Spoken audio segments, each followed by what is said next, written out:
Spider-Man has a massive rogues gallery, possibly one of the biggest in all of comics, and this gives Kevin Feige and the gang at Marvel a massive selection of villains to choose from for the web crawler's next theatrical outing. And that's what I'm doing today, giving my top 5 picks for the potential villain of Spider-Man Homecoming 2. Oh, and watch out, there may be potential spoilers for Spider-Man Homecoming in this video. You've been warned.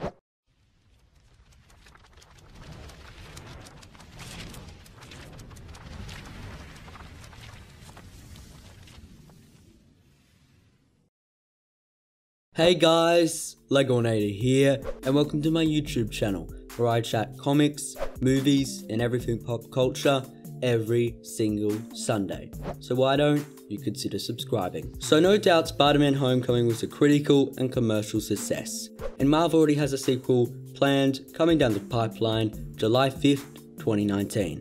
Now I know this is a long time away, but not too far away to speculate upon, so let's just jump into it. In the number 5 spot on this list is Tombstone. Now most of you probably don't even know who Tombstone is, but please stick with me. So Lonnie Lincoln was born in New York City with a rare disease called albinism that causes a lack of pigment in the skin.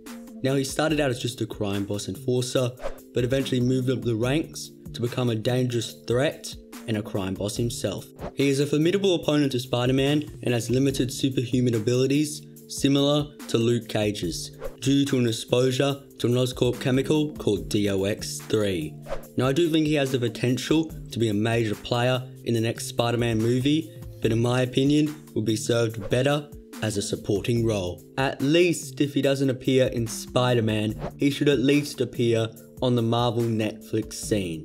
I reckon he would be perfect for that.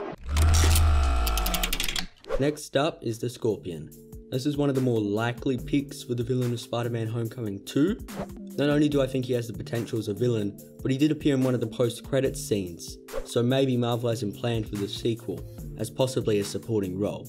Mac Gargan was a paid private investigator investigating Spider-Man, on the request of J. Jonah Jameson, who paid him to undergo a scientific procedure which will give the recipient the powers of a particular animal. And well, Mac got the Scorpion, the perfect arachnid predator for Spider-Man. Wait a minute, this guy, J. Jonah Jameson, is evil? I thought he was just a shouty man, but not a supervillain. Anyways, he was given a power suit with a cybernetic stinger and a durable exoskeleton, and he became the Scorpion. Continuing the theme of animal-themed supervillains is the Rhino and possibly Sandman, together as a duo. Oleksiy Šustović, aka the Rhino. Wait, no, not that trash. Get that out of here. Come on, come on. Yeah, that's better. As I was saying, Oleksiy Šustović was just a thug in the Russian mafia before he underwent a series of life-threatening chemical and radiation treatments that gifted him superhuman abilities such as strength, among other things. He was also gifted a permanent body armor in the shape of a rhino that increased his strength and durability even more. William Baker had a troubled childhood that led him into a life of crime. He adopted the persona Flint Marko in order to hide his true identity and hopefully get away with more evil misdoings. After being incarcerated many times, one time he managed to escape and fled to a nuclear testing site where he came in contact with some sand that had been irritated by the nuclear reactor. The sand bonded with him, turning him into the Sandman. He has the unique ability to turn his body into sand, which has helped to improve himself as a worthy adversary for Spider-Man. He is also a former member of the Sinister Six. Together, I reckon these two would be a perfect choice. They can easily carry the movie by themselves or together, or even working as henchmen for a greater villain. They have a lot of interesting powers that could lead to a multitude of awesome fight scenes with the web slinger. In the number 2 spot is Quantum Beck. He is a master in stage illusions and special effects, as well as hypnotism and hand-to-hand combat, even though none of these skills helped him grow his career in the film industry, so he turned to a life of crime. He spent months studying Spider-Man and his abilities, so he's an expert in the web crawler's many powers. He has no natural powers but uses special effects and illusions to fight Spider-Man. By far, his most defining feature is his one-way, domed-shaped helmet. Surprisingly, he was set to appear in Sam Raimi's Spider-Man 4. Mysterio would be great as a villain in Spider-Man Homecoming 2. He's a new, interesting, and different villain to what we have seen so far in the MCU, and all the Spider-Man movies so far too. I reckon some of the fight scenes between him and Spidey would be truly spectacular. In the top spot for the potential villain of Spider-Man Homecoming 2 is Kraven the Hunter. Sergei Kravenov was born in Russia during the Russian Revolution. Later in his life, he found he had a knack for hunting when he got employed in Kenya. Not long after that, he drank a voodoo potion from a witch doctor that gave him increased abilities equal to a jungle cat and a longer lifespan. Later on, he moved to America, where he became obsessed with Spider-Man. He made it his life mission to kill the web crawler, claiming that killing Spider-Man was the only way to reclaim his lost honor. One of, if not Kraven's greatest ever storyline is Kraven's Last Hunt, and this is the one I reckon they adapt for Spider-Man Homecoming 2.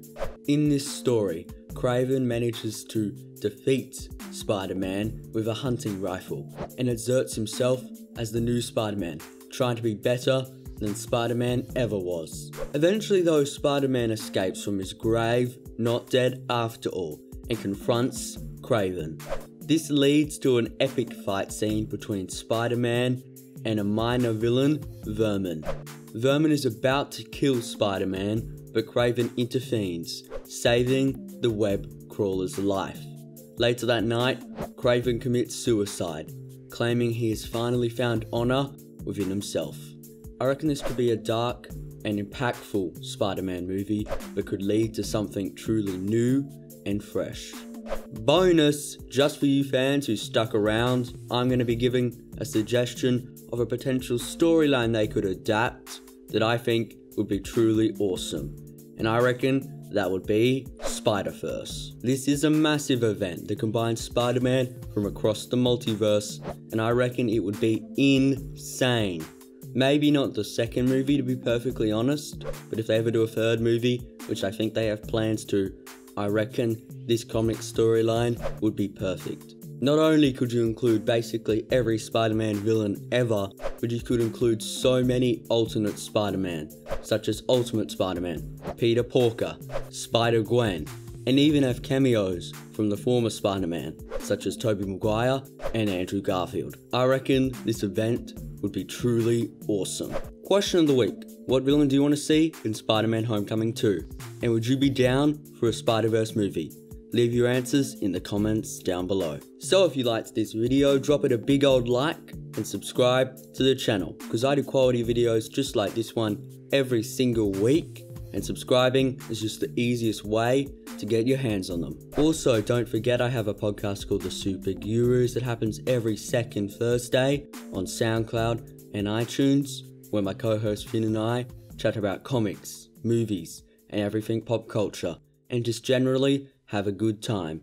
Go check it out. Links in the description down below. Okay then guys, see you next week. Legonator out. Bye.